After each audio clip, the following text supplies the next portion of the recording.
جہاد کے بہت سے حصے کور ہو گئے، تو ایک تو یہ ہے کہ جو کبھی آپ کوئی واقعہ پڑھیں امام کا، کسی 8ویں کا، 9ویں کا، 5ویں کا، جہاں انہوں نے لفظ کاش کہا، ایک کاش اور آپ کو یاد دلا دوں لیکن ذرا سا ڈائجسٹ کرنا مشکل ہے. یہ تین دفعہ یہ ایک لفظ کاش آیا.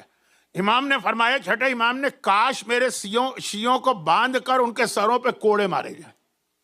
اور کتاب بھی کافی، کافی کا مطلب وہ انف والا کافی نہیں، کتاب کا نام ہے الکافی. چلے میں اس کا وہ نام لیتا ہوں جو ہمارے ہاں مشہور ہے، اصول کافی. اس کی پہلی والیوم میں یہ حدیث، اور ایک نہیں 3 معصومین سے، کاش ہمارے شیعوں کو باندھ کر ان کے سروں پہ کوڑے برسائے جائیں.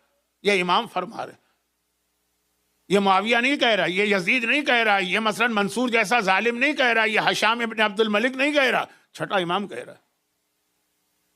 اور آگے وجہ بتا رہے، تاکہ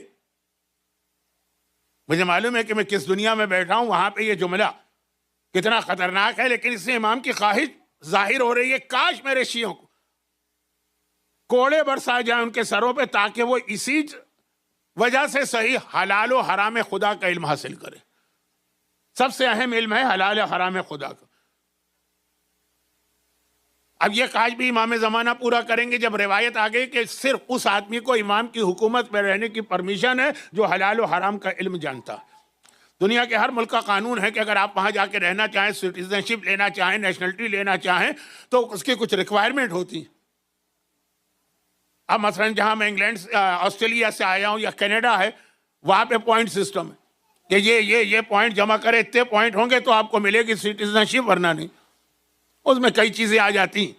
اب انگلینڈ بھی یہی پوائنٹ سسٹم لا رہا ہے. تو مثلا اب امام زمانہ کی حکومت میں سٹیزن شپ کا طریقہ کیا ہے؟ حلال خدا کا علم اور حرام خدا کا علم.